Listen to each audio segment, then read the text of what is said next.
تو میں مولا علی کے قتل کی تحقیق پڑھنا چاہتا ہوں.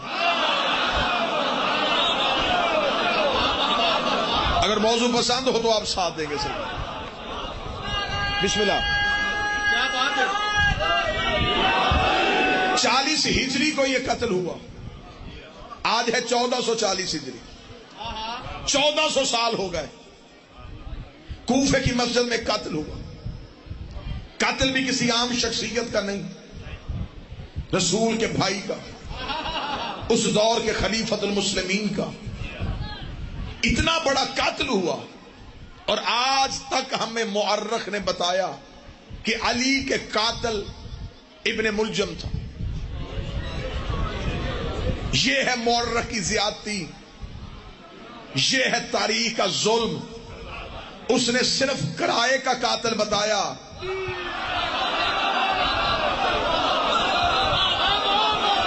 بادشاہ حسین کی عزت کی قسم ہے، میں کسی چوک چوراہے میں نہیں، لاؤڈ سپیکر میں ویڈیو کیمرے کی موجودگی میں علی کا قاتل بتانے لگا ہوں. ظلم کیا ہوا؟ صرف بتایا گیا جی ابن ملجم. ابن ملجم تو کرائے کا قاتل تھا، اور ویسے بھی کرائے کے قاتل بھیج کے قتل کروانا ہندا کے بیٹوں کی پرانی عادت.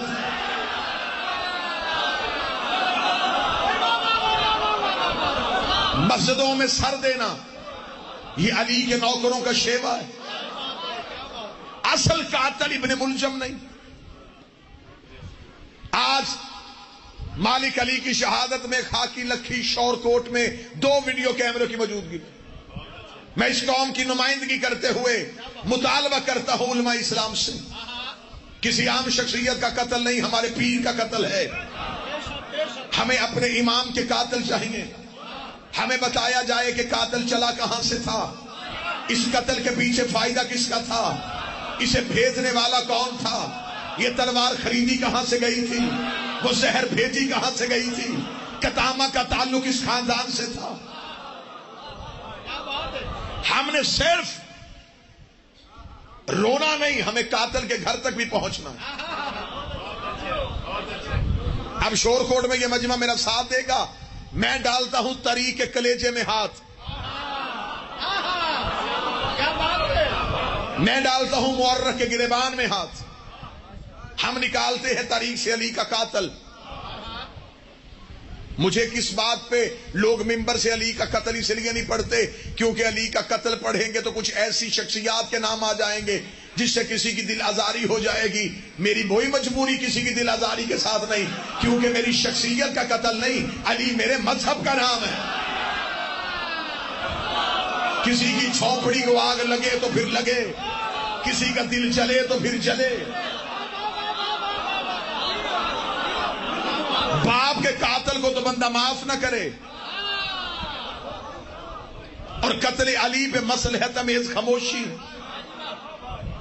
صرف اس وجہ سے کہیں رزق مند نہ ہو جائے. تو رزق تو تقسیم ہی نجف سے ہوتا ہے، سانسیں تو مشہد سے ملتی ہیں. پوری ڈٹ کے میں قتل علی کی انکوائری پڑھنے لگا ہوں. 1400 سائل ہو گئے لوگوں کو اس فائل کو دبائے ہوئے. اجازت ہے جی پڑھا جائے. داد کی چھٹی توجہ پوری رکھنی، بچے خصوصاً ذہنوں میں رکھنا. اندھا قتل ہو جانا جی کسی چوک چوراہے میں قتل ہو اور قاتل کا پتہ نہ چلے. سب سے پہلا ذہن میں سوال یہ آتا ہے کہ پتہ کرواؤ مقتول کی دشمنی کس سے تھی.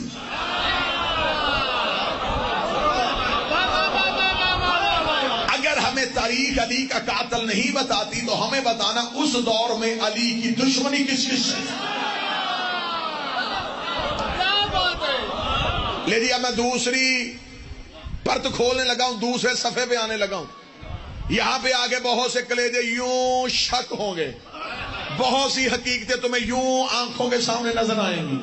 مجھے زندگی سے محبت نہیں، مجھے موت سے اس لیے محبت ہے کہ موت مرشد علی سے ملاقات کا بہانہ ہے۔ جلدی جلدی علی کے پاس جائیں، پھر علی کے پاس بیٹھ کے علی ولی اللہ پڑھے۔ مجھے 14 کی سچائیوں کی قسم ہے، کسی جگہ پہ قتل کا کوئی الزام کسی کے سر پہ لگ رہا ہو تو فوراً پہلے یہ پتہ کروانا پڑتا ہے کہ چلو چھوڑو، یہ بتاؤ کہ جو مقتول قتل ہوا ہے اس کی دشمنی کس کس سے تھی؟ تو لوگ بتاتے اس کی تو بڑی دشمنی تھی، بچپن میں بھی جھگڑے، جوانی میں بھی لڑائیاں، اس کے تو بڑے اختلافات تھے۔ پھر عقل والے بندے سوال کرتے ہیں سارے جھگڑے نہیں بتانے، یہ بتاؤ قتل سے پہلے تازہ تازہ لڑائی کس سے ہوئی تھی، تازہ تازہ جنگ کس سے ہوئی تھی؟ میرا تاریخ مورخ پہ سوال ہے، 40 ہجری کو علی کا قتل ہوا ہے، بتا علی کی آخری لڑائی کس سے ہوئی تھی؟ تاریخ کے ماتھے پہ پسینہ آیا، تاریخ نے کہا 40 ہجری کو قتل ہوا ہے، 36 ہجری کو جمل ہوئی ہے، 37 ہجری کو صفین ہوئی ہے۔ لو علی کے قاتل کا پتہ چل گیا، علی کا قاتل یا جمل میں ہے یا صفین میں ہے۔ لگی علی کے قتل کا کھوج۔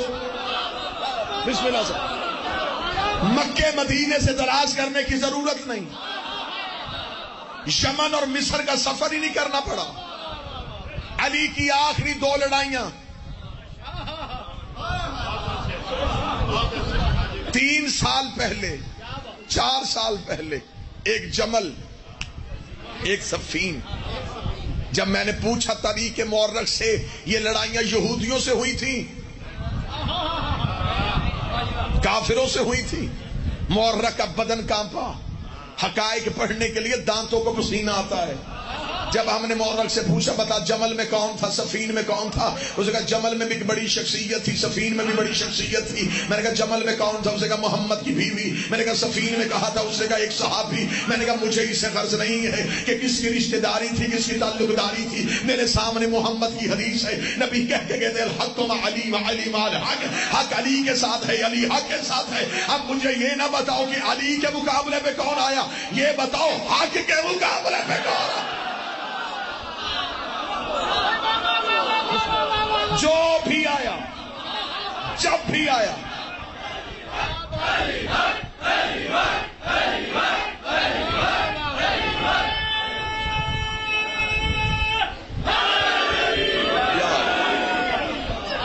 موضوع پسند ہے یا نہیں پسند ہے؟ پڑھا جائے اس پہ، بات کی جائے اس پہ۔ آئے علی کا قتل پڑھتے ہیں، تحقیق پڑھتے ہیں۔ ایک جمل ایک صفین، جمل میں بھی بڑے بڑے لوگ، صفین میں بھی بڑے بڑے نام۔ لیکن میں نے پہلے کہا مجھے ناموں سے کوئی غرض ہی نہیں، مجھے کسی نام کا کوئی خوف ہی نہیں۔ قتل میرے پیر کا ہے، میں علی پہ سمجھوتا کیسے کروں؟ دنیا جھوٹے نہیں چھوڑتی، میں سچا چھوڑ دوں؟ دنیا کمی نہیں چھوڑتی، میں سید چھوڑ دوں؟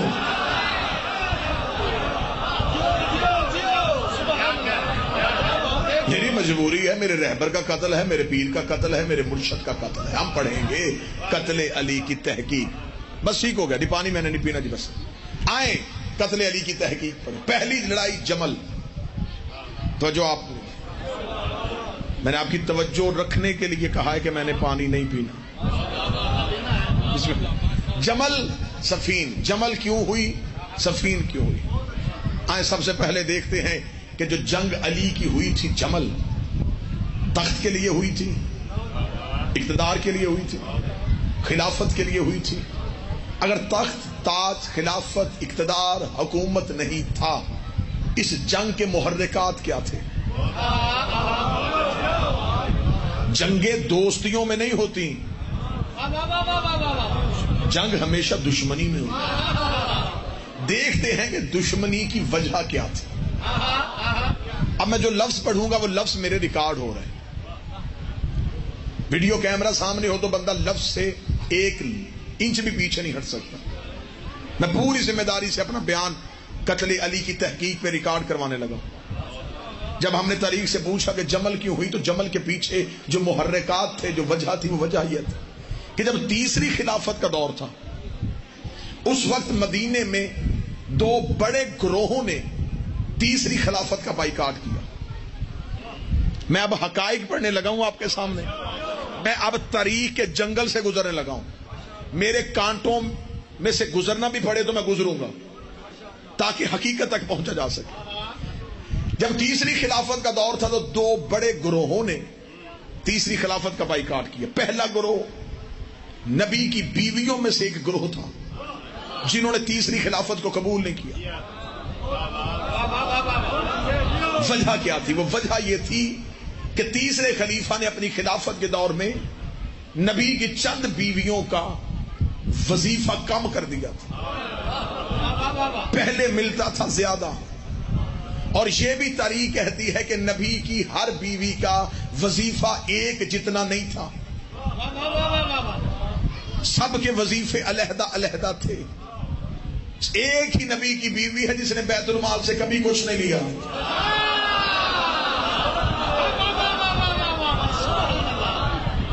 وظائف ملتے تھے. اب میرا تاریخ سے سوال ہے کہ جب سب ایک جیسی تھی وظیفہ ایک جیسا کیوں نہیں تھا؟ اب تاریخ نے مجھے ایک سچائی بتائی، جو سچائی مجھ تک پہنچی وہ میں آپ تک پہنچاؤں. تاریخ نے کہا کہ وظیفے ملتے تھے رشتہ داری کی بنیاد پہ. جس کا جس حکومت سے جتنا قریبی رشتہ تھا، بات سمجھ آ رہی ہے کہ نہیں آ رہی؟ اسے اس رشتہ داری کی وجہ سے وظیفہ زیادہ ملتا تھا. میں نے تاریخ کے مورخ کے چہرے پہ تماچا مار کر جھوٹ، رشتہ داری کی بنیاد پہ نہیں ملتا تھا، علی کی دشمنی کی وجہ سے ملتا. جس کی جتنی علی سے دشمنی زیادہ تھی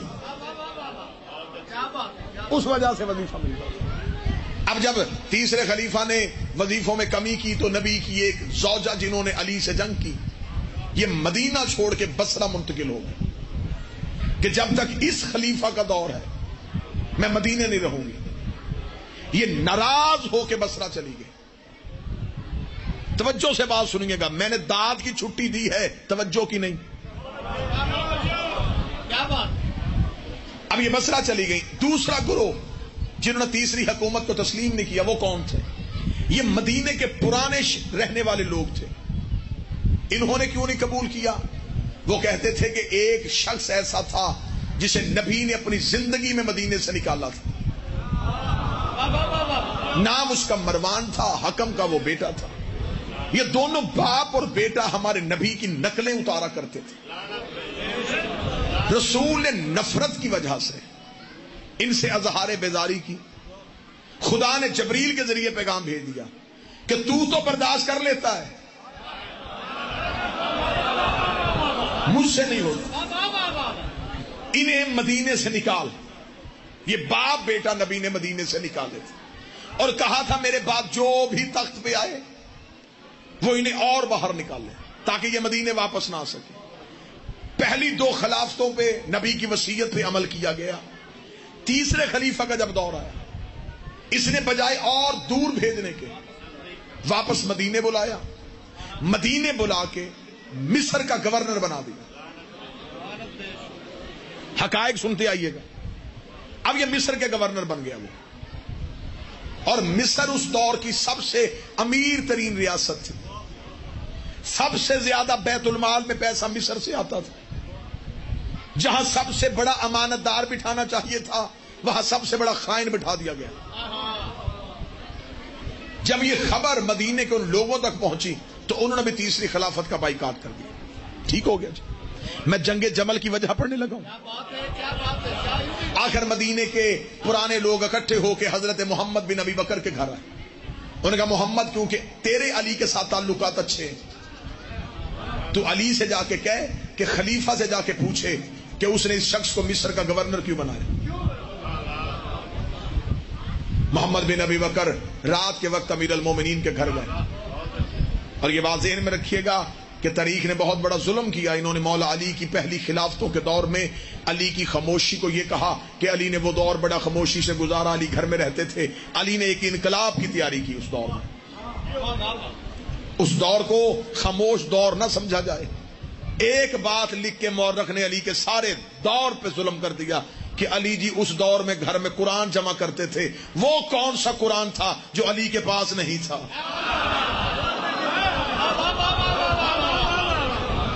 قرآن حافظوں کو جمع کرنے کی ضرورت ہوتی ہے، محافظوں کو نہیں.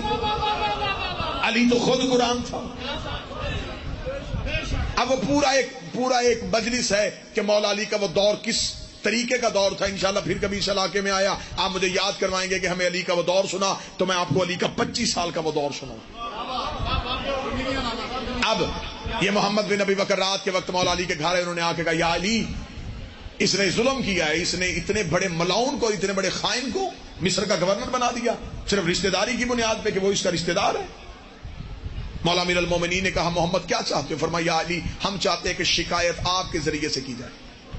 مولا نے محمد بن ابی بکر کو ساتھ لیا. مولا دربار میں آئے. دربار میں آ کے حاکم کو بلایا گیا. حاکم کو جا کے سپاہیوں نے خبر دی کہ دربار میں آ, اصل حاکم آیا ہے.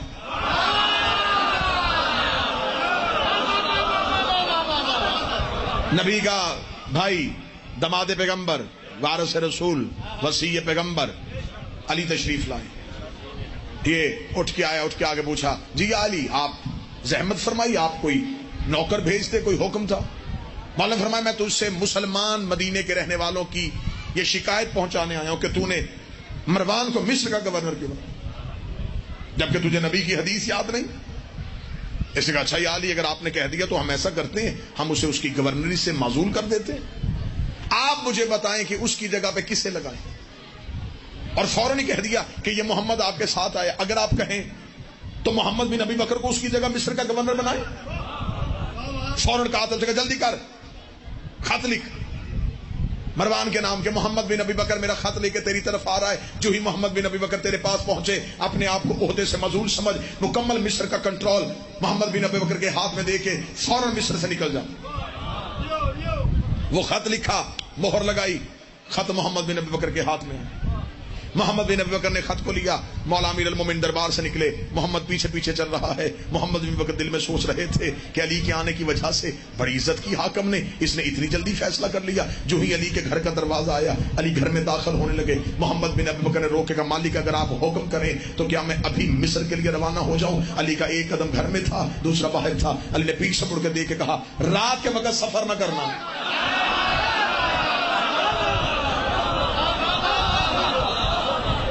طریقہ سینہ چیر رہا ہوں میں جی. رات کے وقت سفر, کہانی سمجھ کے بات سنا لطف پڑا ہے. رات کے وقت سفر نہ کرنا. محمد بن ابی بکر کے ذہن میں بات, حکم امام تھا. محمد بن ابی بکر نے پورا دن تیاری میں گزارا. اگلی شام ہوئی ہے تو محمد بن ابی بکر اپنے غلاموں کے ساتھ مدینہ سے باہر نکلے. ابھی مدینہ سے چند میل کے فاصلے پہ گئے تھے کہ رات ہو گئی. محمد بن ابی بکر کو حکم امام یاد. محمد بن ابی بکر نے اپنے غلاموں سے کہا فوراً سامان اتارو, یہیں پہ خیمے لگاؤ, رات یہاں گزاریں گے.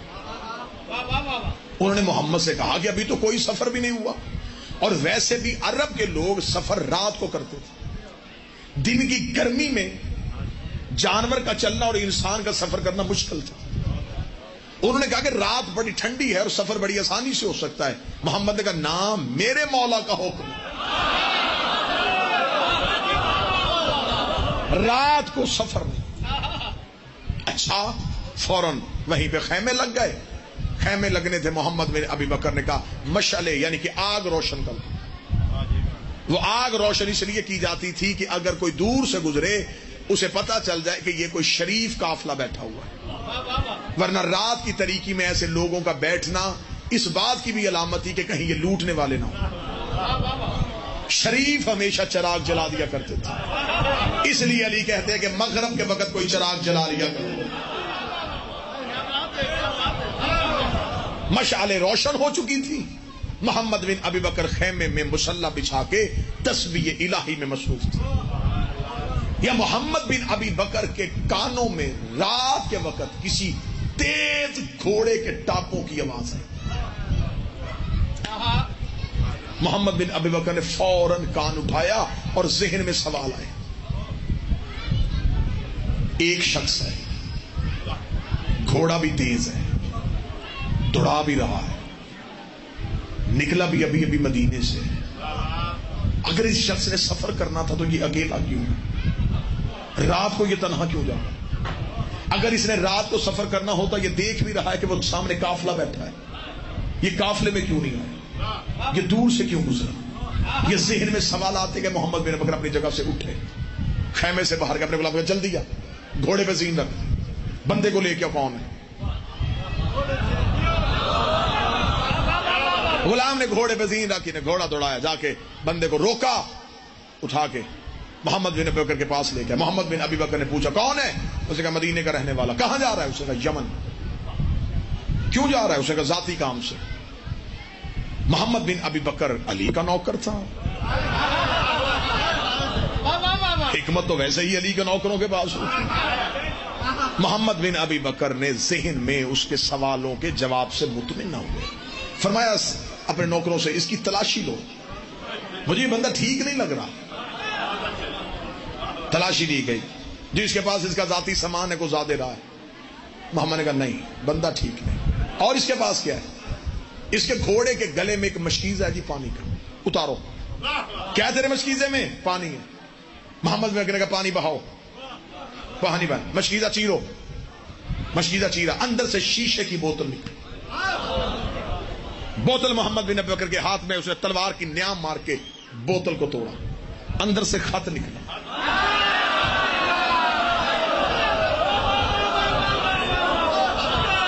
خط کھولا گیا، سنتے ہیں صرف سنتے ہیں، خط کھولا گیا۔ خط کھولا، اس میں لکھا تھا یہ حاکم کی طرف سے خط ہے، محمد بن ابی بکر میرا ایک خط لے کے تیری طرف روانہ ہو چکا ہے، اس کے پہنچنے سے پہلے میرا تیز رفتار گھوڑا سوار تیرے پاس پہنچ جائے گا، فوراً ایک لشکر کو لے کے مصر کے باہر کھڑا ہو جا، محمد بن ابی بکر کو رستے میں قتل کروا دے، اس کی لاش کسی ویرانے میں پھینک دے، نیچے مہر نیچے دستخط۔ محمد بن ابی بکر نے خط بند کیا، منہ مدینے کی طرف کر کے کہا او سفروں سے بچانے والے، واہ علی واہ علی۔ میں تو پریشان تھا کہ میں نے مشکل موضوع شروع کیا ہے اور اتنے بسم اللہ بادشاہ حسین با خدا دو علم مین گواہ ہیں، بسم اللہ سرکار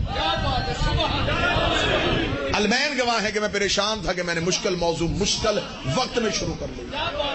بہت بہتر توجہ آپ نے، بس اتنی ہی توجہ چاہیے۔ اے سفروں سے بچانے والے، تو نے احسان کیا نوکر۔ محمد نے بندے پکڑا، سیدھے مدینے۔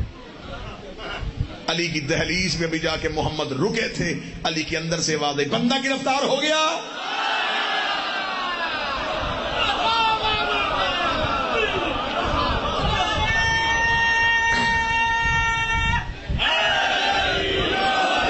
علی کا پہلا قدم گھر سے باہر آیا، محمد نے بندہ علی کے قدموں میں پھینکا، قدموں میں پھینک کے محمد نے ہاتھ باندھ کے کہا یا علی جب خبر تھی کہ یہ راز ہے پھر مجھے بھیجا کیوں تھا؟ علی مسکرا کے فرماتے محمد میں ثبوت کے بغیر حملہ نہیں کرتا۔ علی کا مقابلہ اس دور کے منافقوں سے تھا، شریروں سے مقابلہ تھا، ثبوت کے بغیر حملہ نہیں ہوا۔ محمد نے کہا مولا حکم فرمائے بندہ اٹھاؤ۔ علی گھر گئے، تاریخ کہتی ہے علی نے زرد رنگ کی عبا اوڑھی۔ زرد عبا ہمیشہ مولا میدان جنگ میں پہن کے جاتے تھے۔ لوگ کہتے ہیں کہ جب مولا امیر المومنین زرد عبا زیب تن کرتے تھے تو لوگوں کو خبر ہو جاتی تھی کہ آج امیر المومنین جلال میں ہے۔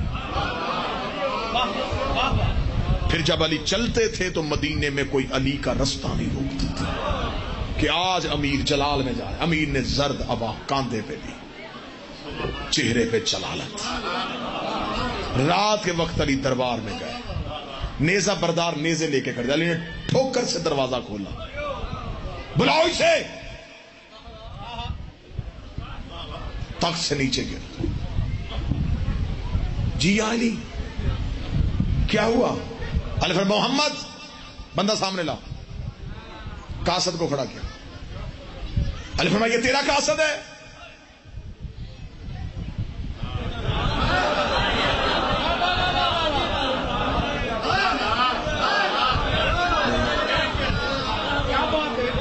تو نے نہیں بھیجا؟ علی فرمایا محمد خط دے۔ خط لیا، خط تیرا ہے؟ سوچ رہا تھا. جو سرکاری طور پہ خط لکھا جاتا تھا طریق احتیاط اس کا چمڑا بھی علیحدہ رنگ کا ہوتا تھا تاکہ پتہ چل جائے کہ یہ سرکاری حکم نامہ ہے. وہ چمڑا اس رنگ کا بازار میں نہ بیچا جاتا تھا نہ خریدا جاتا تھا. وہ مخصوص رنگ کا چمڑا تھا. مولانا نے فرمایا یہ چمڑا دربار کا ہے, مہر تیری ہے, دستخط تیرے, بندہ تیرا نہیں.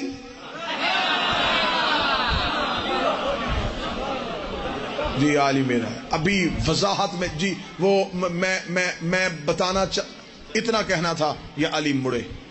علی نے فرمایا اب میری کوئی ذمہ داری نہیں. یہ کہہ کے علی باہر نکلے. علی کا باہر نکلنا تھا, مدینے میں شور مچ گیا کہ اس نے اس شخص کو نکالنے کی خاطر محمد کا قتل کرنے کا پروگرام بنایا اور خط علی پکڑ چکے. ایک گروہ جو پہلے ہی اس رستے سے ہٹانے پہ آمادہ تھا, انہوں نے رات کے وقت گھر کا گھیراؤ کر لیا. اس مخصوص گروہ نے جب گھیراؤ کیا, یہ رات کے وقت دروازے کی دیوار کے پاس کھڑے ہو کے اس نے اونچی آواز میں کہا کوئی علی کو جا کے بتائے کہ میں بھوکا ہوں. اتنا کہنا تھا یا تھوڑی دیر کے بعد دو سائے گلی میں آئے. اس گروہ نے کہا رکو, کون آ رہا تھا گلی میں؟ کسی نے کہا رستہ دو, حسنین آ رہے ہیں. حسن کے ہاتھ میں کھانا, حسین کے ہاتھ میں پانی. دیوار پہ حسن اور حسین نے پانی اور کھانا رکھ کے کہا سخی نے بھیجا ہے. اس نے فوراً دیوار کے پاس آ کے کہا شہزادو بابے سے جا کے کہو کہ میری جان خطرے میں ہے. حسن نے باہر سے آواز دے کے کہا تم نے صرف کھانا مانگا تھا. جب حسن حسین واپس ہوئے تو اس جو گروہ جس نے گھراؤ کیا ہوا تھا, اب انہیں یقین ہو گیا کہ اگر اس نے اب دوبارہ علی کو اپنی جان کی مدد کے لیے بلا لیا تو پھر اس کا قتل مشکل ہے. رات کے وقت دیوار پھلانگی, خلیفہ کا قتل ہو گیا. جو ہی خلیفہ کا قتل ہوا خبر پہنچ گئی بصرے. بات آپ بھول گئے, بصرے کون گیا تھا؟ وہ نبی کی زوجہ. فوراً طلحہ و زبیر مدینہ سے نکلے. انہوں نے بصرہ جا کے اس نبی کی بیوی سے کہا سب سے اچھا موقع اب ہے. جو قتل ہوا اس سے بھی ہماری دشمنی تھی. الزام لگاتے ہیں علی کے ساتھ. علی کو بھی رستے سے ہٹائیں اور حکومت اسلامیہ پہ خود قابض ہو جائے. بہت بڑا لشکر ہمارا ساتھ دینے کے لیے تیار ہے. نبی کی اس زوجہ کو بصرہ سے نکالا گیا. ایک مخصوص اونٹ منگوایا گیا جس کی شکل بھی باقی اونٹوں جیسی نہیں تھی.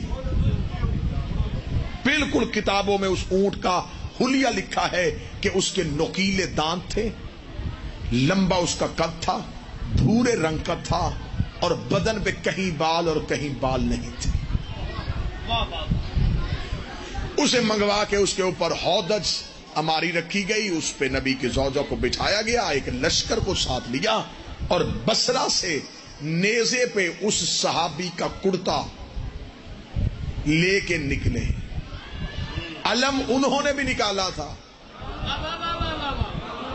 جن کے ماننے والے کہتے ہیں کہ اب دیکھنے سے نکاح ٹوٹ جاتا ہے.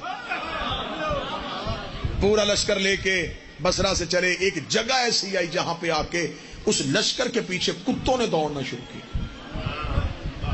اتنے اس قبیلے کے کتے آئے کہ انہوں نے لشکر کو رکنے پہ مجبور کر دیا.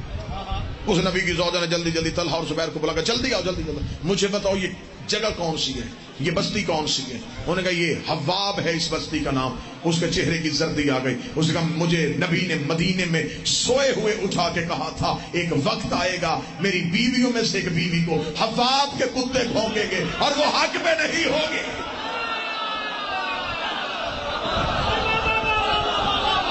نبی نے مجھے کہا تھا, مجھے رسول نے کہا تھا مقام حواب کے کتے بھونکیں گے اور وہ حق پہ. لہذا یہ مقام حواب ہے, مجھے واپس جانا ہے. 40 گواہیاں قرآن پہ آئیں کہ یہ مقام حواب نہیں. اسلام کی پہلی جھوٹی گواہیاں. پھر آمادہ کیا علی کی دشمنی میں کہ اگر ہم نے دیر کر دی تو کہیں علی خلیفہ نہ بن جائے، خلافت علی کے پاس نہ چلے جائے، ہمیں خلیفہ بننے سے پہلے پہلے علی کا رستہ روک لیں۔ خبر مولا علی کو مدینے پہنچ گئی کہ وہاں سے بصرے سے پورا لشکر چل پڑا۔ علی نے اپنا لشکر ساتھ لیا، مدینے سے نکل کے علی نے ایک میدان میں جا کے لشکر کو روک لیا۔ جہاں جا کے دونوں لشکروں کا آمنا سامنا ہو گیا وہ ایک میدان تھا، کیونکہ یہ اونٹ پہ بیٹھ کے آئی تھی۔ اونٹ کو کہتے ہیں عربی میں جمل، اس لیے اس میدان کو کہتے ہیں میدان جمل، جنگ کو کہتے ہیں جنگ جمل۔ اب میں یہ بھی وجہ پڑھنے لگا ہوں کہ جنگ اونٹ کی وجہ سے مشہور کیوں ہوئی تھی۔ توجہ آپ نے رکھنی ہے، آسان نہیں ہے علی کے قاتل ڈھونڈنا۔ خاکی لکھی میرا ساتھ نہ چھوڑے، میں چلا بڑی بند گلی میں گیا ہوں، خالی تو میں نے بھی نہیں آنا، کوئی نہ کوئی راز تو یہاں سے نکالیں گے۔ اب میدان میں جا کے علی نے رستے کو روک لیا، جو ہی لشکر کو روکا مخالف لشکر سے آواز آئی کہ علی سوچئے گا، ہمارے لشکر کی سپہ سالاری نبی کی ایک زوجہ کر رہی ہے۔ مولا امیر المومنین نے سب سے پہلے جناب حسن مجتبی علیہ السلام کو بھیجا کہ جائیں جا کے سمجھائیں۔ اللہم صلی علی محمد وعلی محمد۔ شہزادہ امن سرکار حسن پہنچے، بات سن رہے ہیں کہ نہیں؟ توجہ ہے۔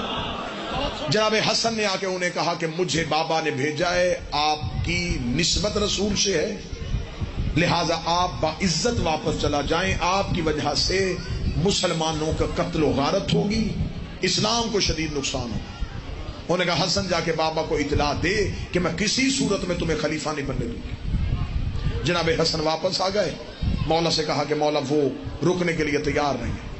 مولا اب ایک لمحے کے لیے تھے کہ کسی طریقے سے یہ جنگ رکے۔ مولا نے محمد بن ابی بکر کو اٹھایا، تو جا، کیونکہ تو ہے رشتے میں بھائی۔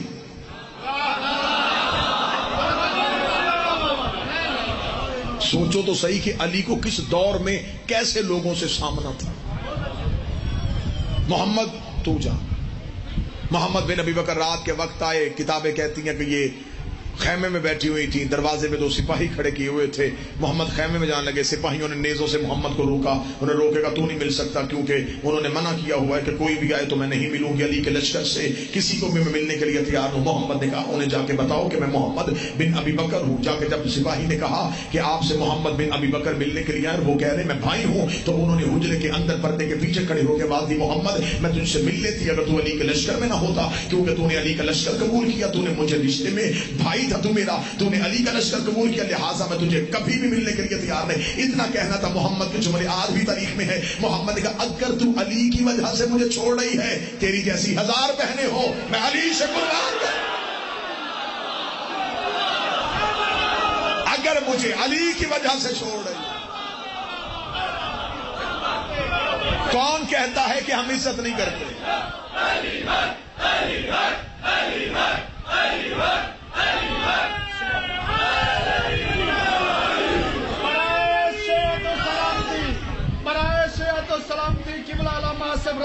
سرکار ولی العصر برائے صحت و سلامتی سرکار امام زمان بلند صلوات اللہم صلی علی محمد وعلی محمد۔ بادشاہ حسین عزت جائیں جا کے بتائیں۔ محمد بن ابی بکر نے کہا نا، علی کو نہیں میں چھوڑ سکتا۔ محمد بن ابی بکر واپس گئے، صبح جنگ کا طبل بج گیا۔ جتنے نوجوان بیٹھے ہو، بچے بیٹھے ہو، یہ بات غور سے سننا، میں بالکل آخری سطر پڑھوں۔ اونٹ لا کے میدان کے بالکل وسط کھڑا کر دیا گیا، اونٹ کے اوپر ہودج پہ لا کے بٹھا دیا گیا، اور اونٹ کے پیچھے صفیں باندھ لی گئی کہ اگر وہاں سے تیروں پہ حملہ ہو تو پہلے اونٹ پہ آئے، لشکر حملہ کرے تو پہلے اونٹ ہو۔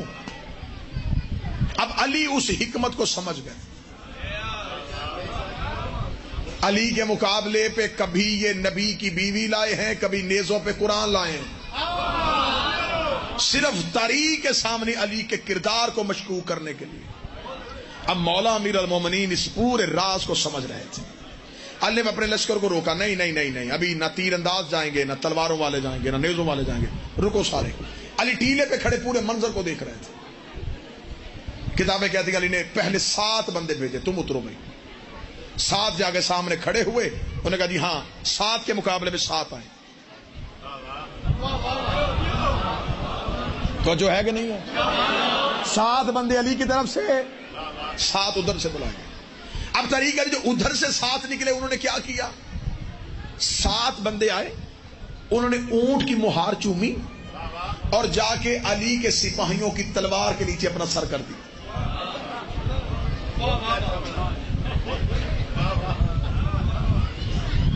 اب وہ جو سپاہی 7 گئے تھے انہوں نے علی کی طرف دیکھا کہ اب یہ تو لڑ ہی نہیں رہے، سر ہماری تلوار کے نیچے کیا ہوا کہ مارو ہمیں، قتل کرو. اللہ نے فرمایا رکو. مولا نے مالک اشتر کو بلایا. مالک قریب ہے، مالک اشتر قریب ہے. مولا فرماتے مالک مجھے اندیشہ ہے اگر یہ اونٹ کھڑا رہا جیسے سامری کے بچڑے کی پوجا ہوئی تھی، اس اونٹ کی پوجا نہ ہونی شروع ہو جائے. مالک اشتر نے کہا مولا پھر میرے لیے حکم فرما. مالک جا. اونٹ گرا.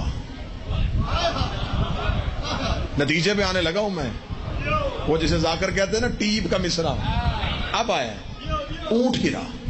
اب مالک اشتر علی کا کمانڈر، جو علی کے ہوتے کمانڈر ہو، جسے علی شجاع نے فرمایا مالک حملہ کر.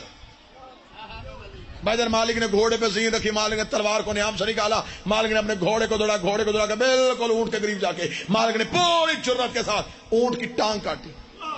ٹانگ کٹ کے مالک کا گھوڑا آگے گیا. مالک نے پیچھے مڑ کے دیکھا 3 ٹانگیں اونٹ کھڑا ہے. مالک نے واپس گھوڑا دوڑایا، پھر ٹیلے پہ آئے، پھر چکر کاٹا، پھر تلوار نکالی، پھر اونٹ کی پچھلی ٹانگ کاٹی. 2 ٹانگیں اونٹ کھڑا ہے.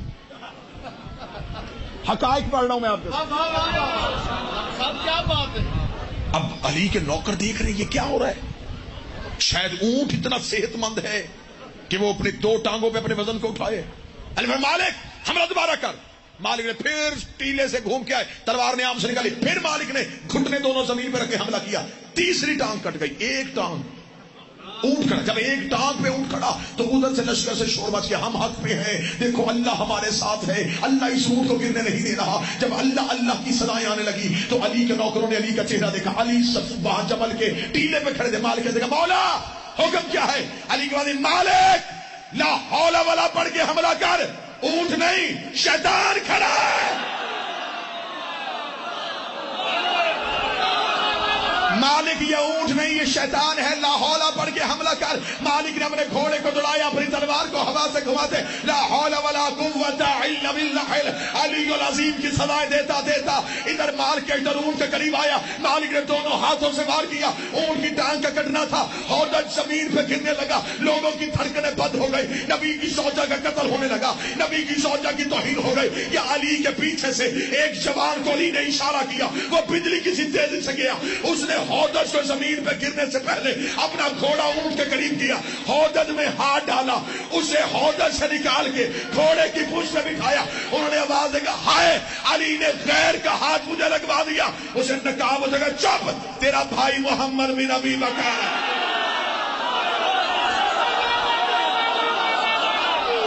خاموش. بادشاہ حسین عزت، شہزادی کونین عزت، مالک عزت، پاک سید. خاموش.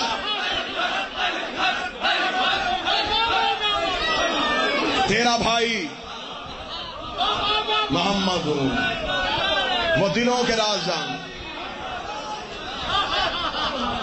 غیر نہیں. علی نے مجھے بھیجا لا کے. اب اگلی بات جو شاید آج تک آپ نے ممبر سے نہ سنی ہو، یہ نوکر پہلی بار یوں رات سے پردہ اٹھائے، خیمے میں لا کے بٹھایا گیا. اب علی بیٹوں کے ساتھ ملنے کے لیے آئے. علی نے خیمے کے دروازے پہ کھڑے ہو کے کہا میں نے پہلے حسن کو بھیجا، پھر محمد کو بھیجا، میں نے ہر حجت کو تمام کیا. آپ کو چاہیے تھا آپ قتل و غارت نہ ہونے دیتے، آپ پہلے ہی واپس چلے جاتے. انہوں نے کہا اے علی مجھے ایک بار مدینے پہنچنے دے. میں شور برپا کروں گی، میں قبر رسول پہ جا کے سر کے بال کھولوں گی کہ محمد کی زوجہ کے ساتھ یہ ہوا، نبی کی بیوی کے ساتھ یہ ہوا۔ بار بار جب انہوں نے کہا نبی کی زوجہ، نبی کی زوجہ، نبی کی زوجہ، علی نے بیٹوں کی مدد میں، دوبارہ یہ بات نہ کیجیے گا آپ تھیں ہیں نہیں، آپ تھیں ہیں نہیں۔ انہوں نے کہا کیوں نہیں تھی؟ فرمایا میں محمد کا نفس ہونے کی وجہ سے آج سے آپ کو محمد کے رشتے سے کاٹ۔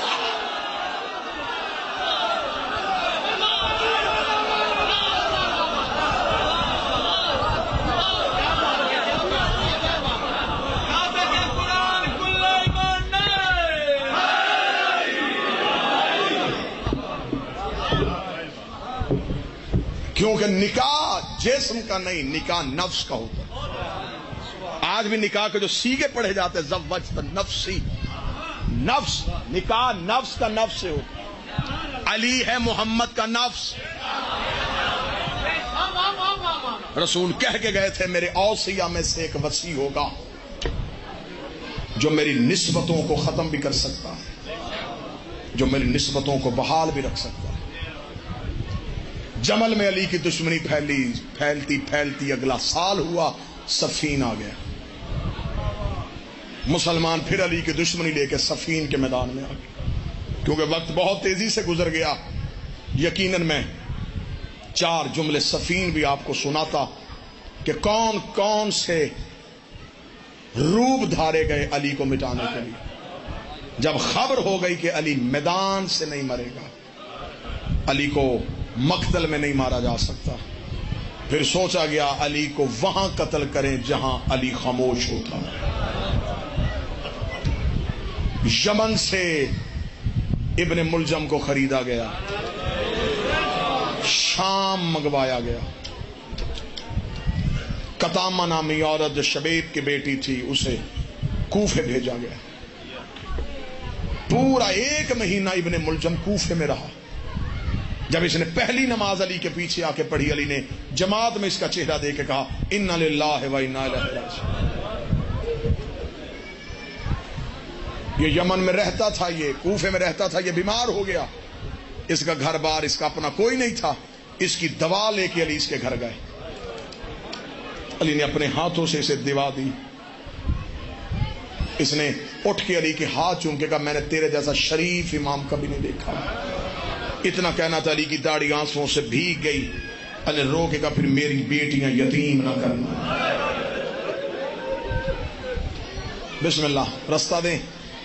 مالک نوحہ خان، مولا کے ذاکر، بادشاہ حسین عزتوں کے ساتھ سلامت رکھیں۔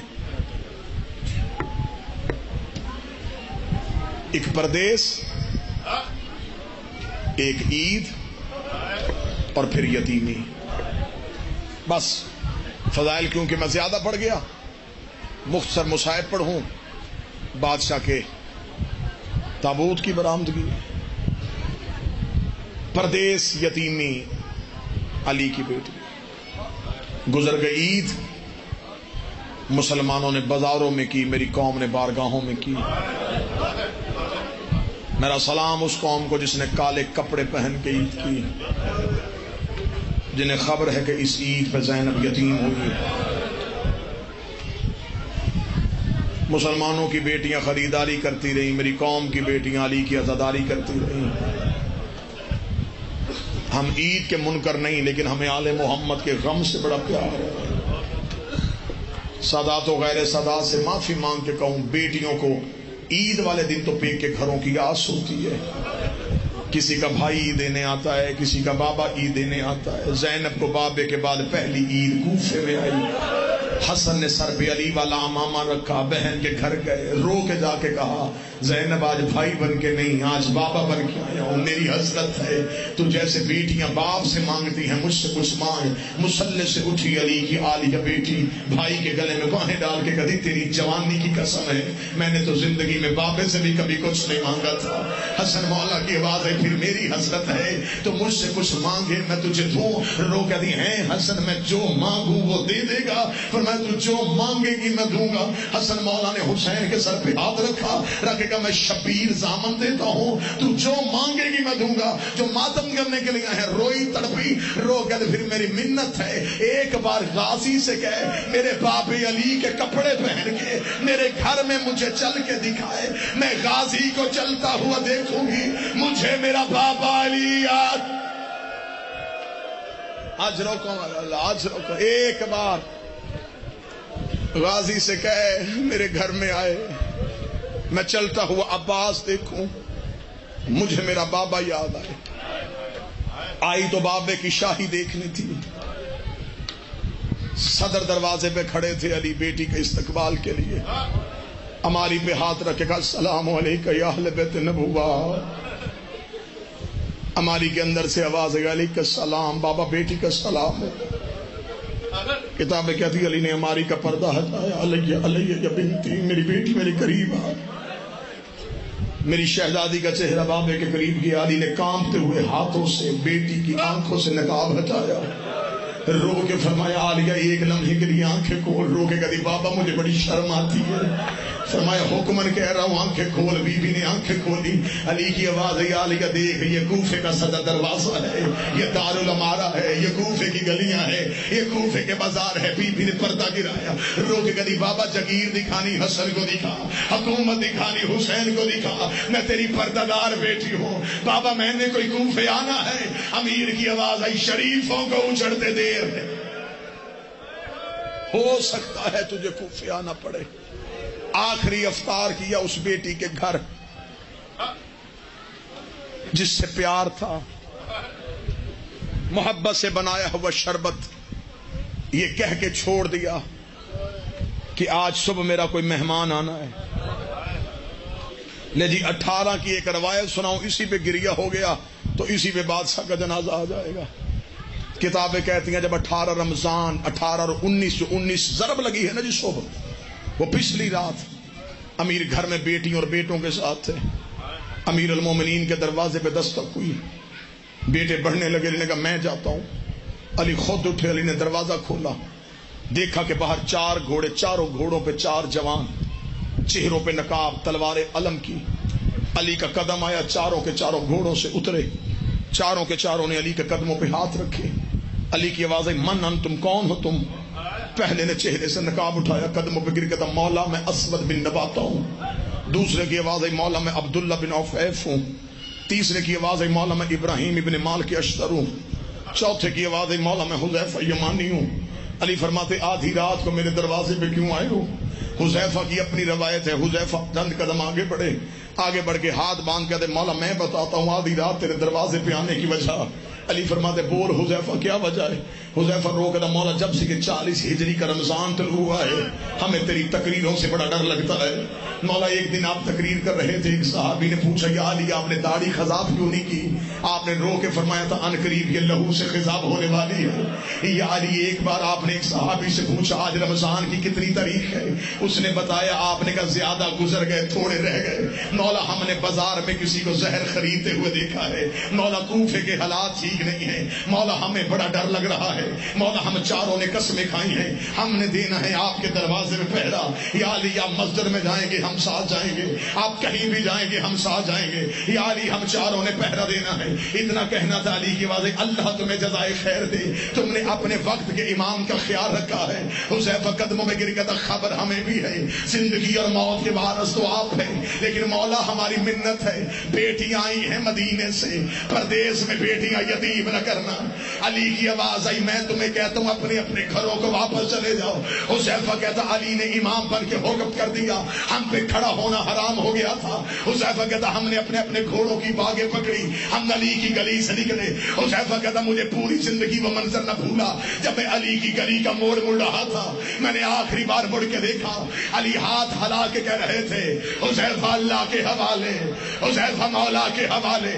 حذیفہ کہتا میں روتا روتا گھر آیا, میں نے اپنے سر سے امامہ اتار کے کے دیوار پہ مارا، میں ایڑیاں رگڑ کے رونا شروع ہوا۔ میری زوجہ قریب آ کر شرم کر، علی کا نوکر ہو کے بچوں کی طرح رو رہا ہے۔